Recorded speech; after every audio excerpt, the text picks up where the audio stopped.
Kinabukasan pagkagising ko pa lang, sinalubong na kaagad ako ng ulan. Ang dilim sa labas, kasi umuulan pa rin. Ewan ko ba, tuwing malungkot ako, nakikisama sa akin ng panahon. Walang araw na sumisikat. Lumabas ako ng kwarto. Mukhang tulog pa si Echo. Sa kanyang kwarto ulit siya natulog. Nagluto na ako ng breakfast. Then, kumain na mag-isa. Baka kasi ang awkward pag sinabayan ko pa siya. Di ko alam ang sasabihin kay Echo pag nakita ko siya. Ang gulo naman talaga ng utak ko. At kapag magulo ang utak, isa lang naman ang ginagawa ko. Naligo muna ako, tapos hinigit ang isang payong. Nagpara ng taxi at sumugod sa bahay ni Ange. Pagka-doorbell ko pa lang, pinagbuksan na agad ako ni Kev na kumakain ng tinapay. Kasi, anong ginagawa mo dito? Kev, gising na ba si Ange? Oo, ayun. Ayaw ngang kumain eh. Sige, halika pasok. Nakita ko si Ange na nakaupo sa dining table. Pero hindi naman kumakain. Nakatitig lang siya doon sa mga pagkain. Diet ka ba, Ange? Hindi pa ata okay ang pakiramdam mo eh. Nagulat naman siya na nagsalita ako. Wow, Tini Winnie. Ang aga natin ah. Sus, ano ka ba? Okay na ako. Kung ano-ano, pinapainom sa akin ng iba dyan eh. Alalang-alala sa'yo eh. Kagabi pa si Kev. Ang sweet nga eh. Umupo ako at kumuha rin ng tinapay. Feel at home talaga ako dito sa bahay niya. Umupo rin si Kev at kumain. Sweet talaga ako. Guwapo pa. Perfect package. Nakangiting sabi ni Kev. Perfect daw. Baka package lang. Mukhang package.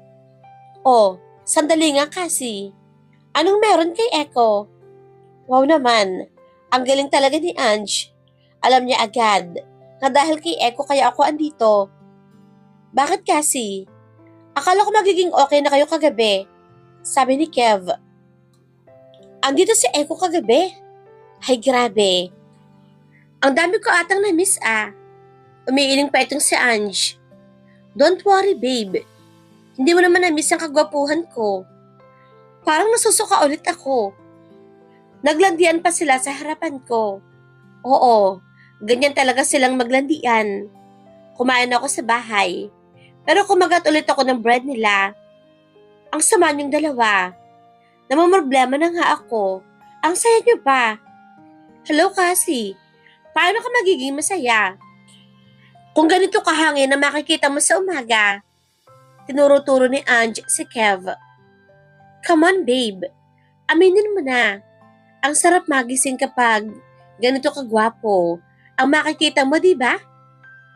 Huwag mo nga akong kausapin. Sige na kasi. Ano bang problema mo? Yun nga Ange eh. Si Echo kasi. May tumunog na phone. Excuse me ladies. May nangangailangan ng kagwapuhan ko. Kumindat muna bago tumayo si Kev. Sasagutin niya kasi ang phone niya. Nag-roll eyes naman si Angie. Huwag mo nang pansinin iyon. Ang yabang. O sige ano na. Anong ginawa na naman ng lalaking iyon? At kinuwento ko na nga kay Ange. Kaya lang halos. Hindi ko pa nauubos sa kinakain kong tinapay.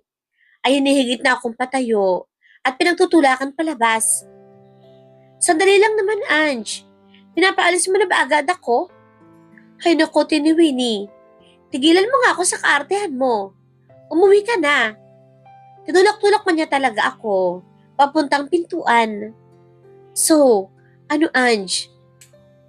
Hindi mo man lang ako bibigyan ng advice. Umuulan pa naman tapos pumunta ako dito. Maagang maaga eh.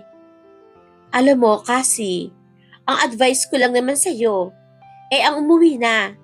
Hello, linggo na kaya ngayon? Monday na bukas. Makipagbati ka na kay Echo. Aalis ang nga yung tao eh. Aawahin mo pa. Sige ka, gusto mo ba? 2 buwan kayo, hindi makita. Tapos magkagalit pa? Napatigil naman ako. Ayoko nga. Ayoko umalis siya na magkagalit kami. Grabe, Ange. Genius ka talaga. Tuwing kinakausap kita, naliliwanagan ako eh. Tongex, ang late naman kasi ng problema mo. Pinoproblema mo pa. Saan ba gawa yung utak mo? Ito namang si Ange, may pahabol pang insulto. Teka kasi, aalis ka na? Saan ka pupunta? Hinold mo na ni Kev, yung tumawag sa kanya. Uuwi na ako, Kev. Sorry sa abala ha. Wala yon. Pero sure kang uuwi ka na? Wala ka na bang ibang pupuntahan? Wala naman. Bakit? Wala. Hatid na kita. Hindi, Kev. Wag na. Okay lang ako. Ikaw bahala. Sige kasi, ingat. Sabi ni Kev. At kinindatan pa ako. Tapos kinuusap na ulit. Ang kausap niya sa phone. O ayan. Pauwi na ang tiyasa. Wag mo kasing sigawan, pare. Kaya umaalis eh. Hoy, wag mo nga akong sigawan. Ayaw magpahatid. Anong magagawa ko? Saka walang kasama itong babe ko dito, no? Teka, sinong kausap ni Kev? Hindi ko na natanong kasi tunulak naman akong bigla ni Ange palabas ng pinto. Sige na, go. Umalis ka na. Sinasayang mo ang oras mo eh. Pag umalis na siya, sige ka. Pagsisisihan mo. Wag naman ganyan, Ange. Pinagtatabuyan mo talaga ako. Ay sos, hindi uubra ang pagpapakyut mo sa akin. Teka, may payong ka bang dala? Tumango naman ako. O sige, mag-ingat ka. Mag-sorry ka na kasi agad, para di na lumaki. Eh paano kung ayaw na niya ng sorry? Sus, di ihag mo. Bibibitinis naman kayo eh. Bigla ko namang naalaala na nagpapahag nga pala siya kagabi. Ang galing mo talaga, Ange. Ang talino mo. Ewan ka sa'yo. O sige na, go. Chupi, chupi na. At nagchupi na nga ako. Pumara ulit ako ng taxi. Then umuwi na. Umuulan pa rin. Pero hindi na masyadong malakas. Pagdating ko sa bahay, nagulat ako. Kasi nakaupo si Echo sa sofa. Nakalatag yung laptop niya, mga libro. Grabe, nagkatrabaho siya agad. Hindi man lang siya nag-angat ng tingin sa kanyang binabasa nang pumasok ako. Galit pa rin kaya siya sa akin? Dahil sa mga sinabi ko kagabi. Kumain ka na ba, Echo? May iniwan akong food dyan eh. Tapos, nag-flip siya ng page ng libro. Hindi pa rin siya tumitingin sa akin. Pero at least, sumasagot siya, di ba? Good sign naman to eh. Umupo din ako sa sofa. Galing ako kina Ange. Alam ko. Ha? Teka, paano niyang nalaman? Magsusorry nga dapat ako kasi wala akong iniwan na note. Nag-clear throat siya. Wala ka namang ibang pupuntahan. Kaya naisip ko na kay Angie ka lang pupunta. Ganun pala. Ang talino naman ni Echo. Parang si Angie din. Pero teka, Sunday ngayon nagtatrabaho ka pa rin. Hindi niya ba pwedeng ipagpaliban mo na yan? Kailangan kitong gawin para sa conference bukas. Sabi niya, habang nagbabasa pa rin. Ano ba yan? Pinapaalala niya pa na aalis na siya bukas. Nakakalungkot naman. Umusod naman ako, papalapit sa kanya. Umurong ako ng umurong hanggang sa super katabi na niya ako sa upuan. Magkadikit na nga ang mga arms namin. Bakit mo ba ako sinisiksik? Ang laki-laki ng sofa. Echo, hindi kita sinisiksik ha? Gusto ko lang talaga dito umupo. Ano ba yan? Sabi lang niya. Pero hindi naman siya umusod palayo. Pero nagbabasa pa rin siya. Hay, gusto ko maniyakap eh. Yung mahigpit na mahigpit. Na hug. Sino kayang pwedeng yakapin? Aba, si Echo. Hindi pa rin namamansin. Hindi ba niya nafe-feel na nagpapapansin ako? Teka, alam ko na. Kinis ko siya sa cheek. Yay! Napatigil siya sa pagbabasa at napatingin sa akin. Bakit mo ba ako ginugulo? Hindi kita ginugulo, Echo, ah. Hindi ko naman talaga siya ginugulo. Hindi na lang siya sumagot. Pabalik na sana ulit siya sa pagbabasa. Pero pinatong ko ang ulo ko sa kanyang lap at humiga sa sofa. Ito talaga, nanggugulo na ako. Papansin pa. Akala ko ba hindi ka nanggugulo? Hindi nga. Napagod lang kasi ako. Kaya kailangan ko humiga. Pumunta ka na lang sa kwarto mo. Doon ka na lang humiga. Gusto ko dito eh. Saka, baka may makuha pa akong free kiss dito. Sino kayang pwede magbigay ng free kiss? Nilapit naman niya sa mukha niya. Yung libro binabasa kanina. Ano ka ba? Busy ako. Umalis ka na. Ano ba yung si Echo? Ang manhid naman. Bigla naman, tumunog ang phone ko. Ha? Sino naman ito?